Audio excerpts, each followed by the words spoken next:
પૂણા ગામમાં લુમ્સના કારખાનામાં 3 round firing થયું।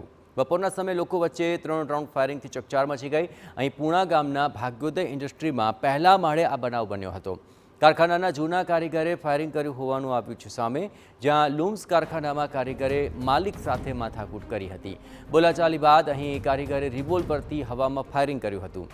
ફાયરિંગ બાદ મોબાઈલથી લૂંટ કરી આ કારીગર ઘટના સ્થળેથી ફરાર થઈ ગયો। પૂણા પોલીસે ઘટના સ્થળે પહોંચીને આ અંગે વધુ તપાસ હાથ ધરી છે। શહેર ક્રાઇમ બ્રાન્ચની ટીમ પણ આ અંગે તપાસમાં જોડાઈ છે। સીસીટીવી ફૂટેજના આધારે હવે આરોપીને પકડવા માટે તપાસ તેજ કરવામાં આવી છે। આખી ઘટનામાં ભાગ્યોદય ઇન્ડસ્ટ્રીના પહેલા માળે ફાયરિંગનો મામલો સામે આવ્યો અને સાથે તપાસનો ધમધમાટ તેજ થયો। કારખાનામાં કારીગર દ્વારા માલિક સાથે માથાકૂટનો મામલો ત્યારબાદ સામે આવી ગયો અને ત્યારબાદ આ હુમલો થયો હતો।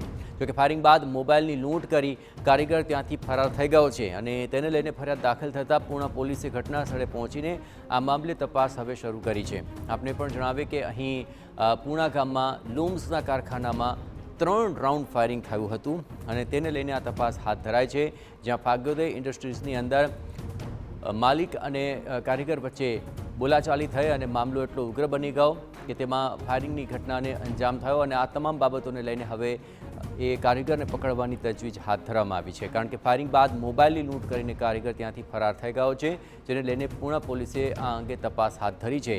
ઘટના સ્થળે જઈને તેણે જાત તપાસ કરી હતી અને ત્યારબાદ કારીગરને શોધવા માટેની કામગીરી હાથ ધરવામાં આવી છે। આ સમગ્ર મામલામાં 3 રાઉન્ડ ફાયરિંગ થયું છે, જેને લઈને આ મામલાની ગંભીરતા વધી જાય છે અને તેને લઈને હવે કારીગરને પકડવા માટેની કામગીરી હાથ ધરાય છે, કારણ કે નજીવી બાબતે બબાલ થઈ અને બબાલ ફાયરિંગમાં પરિણમી અને 3 રાઉન્ડ જેટલું ફાયરિંગ કરવામાં આવ્યું છે અને તેને લઈને આ તપાસ અત્યંત મહત્વપૂર્ણ બની જાય છે।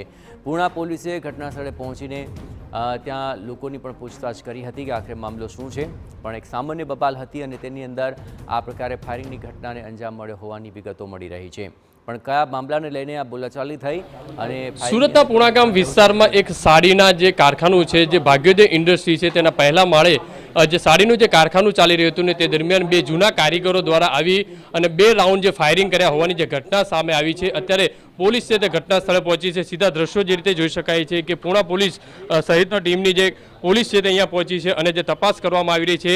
2 કે 3 રાઉન્ડ જે ફાયરિંગ કરવામાં આવ્યું છે, જે કાચ ઉપર જે ગોળી લાગ્યાના જે નિશાનો છે દ્રશ્યોની અંદર જોઈ શકાય છે। જે 2 રાઉન્ડ હવામાં જે ફાયરિંગ કર્યું છે અને તેના કારણે આ ગોળી છે તે આ જે ઓફિસની જે કાચ છે ત્યાં દ્રશ્યો છે તે જોવા મળી રહ્યા કે જ્યારે કારીગરો જે કામ કરી રહ્યા હતા અને તે દરમિયાન 2 જેટલા ઈસમો આવે છે અને હવામાં જે ફાયરિંગ કરે છે, જે કારીગરો સાથે ક્યાંક ને ક્યાંક જે તકરાર જે છે તે કરવામાં આવી હતી। મહત્વની વસ્તુ એ છે કારીગરો અહીંયા કામ કરી રહ્યા હતા તે દરમિયાન આ ઘટનાને અંજામ આપવામાં આવે છે। જોઈ શકાય છે કે સાડીનું જે કારખાનું છે અત્યારે પૂણા પોલીસની ટીમ છે તે ઘટના સ્થળે પહોંચી છે, સાથે સાથે ક્રાઇમ બ્રાન્ચની ટીમ પણ જે તપાસમાં જોતરાઈ છે। મહત્વની વસ્તુ એ છે આખી ઘટના છે તે સીસીટીવીમાં કેદ થઈ છે। સીસીટીવીના આધારે હાલમાં પોલીસ દ્વારા આજે આરોપીને પકડવા માટે તજવીજ હાથ ધરી છે। અહીંયા જે કારખાનાના જે માલિક છે તેમની સાથે વાત કરીશું। શું ઘટના બની હતી? એટલે મારા કારીગર અહીંયા કામ કરતા હતા અને હું માર્કેટમાં હતો, એટલે મારો ભાઈ નાનો ભાઈ આ કારખાનો સંભાળે છે, એટલે નાનો ભાઈ ડેમે ગયેલો હતો, પરમ દિવસે ગયો હતો। પાછળથી આ 12:30 વાગે અહીંયા આવ્યો, કારીગરોને ધમકાયા, કારીગરોને લાપા માર્યા 2-3, પછી 2-3 ફાયરિંગ કરી અહીંયા। સમજ્યા કે કારીગરને ના પાડી કે તમે અહીંયા શું કામ કરો, કામ નહીં કરવો અહીંયા।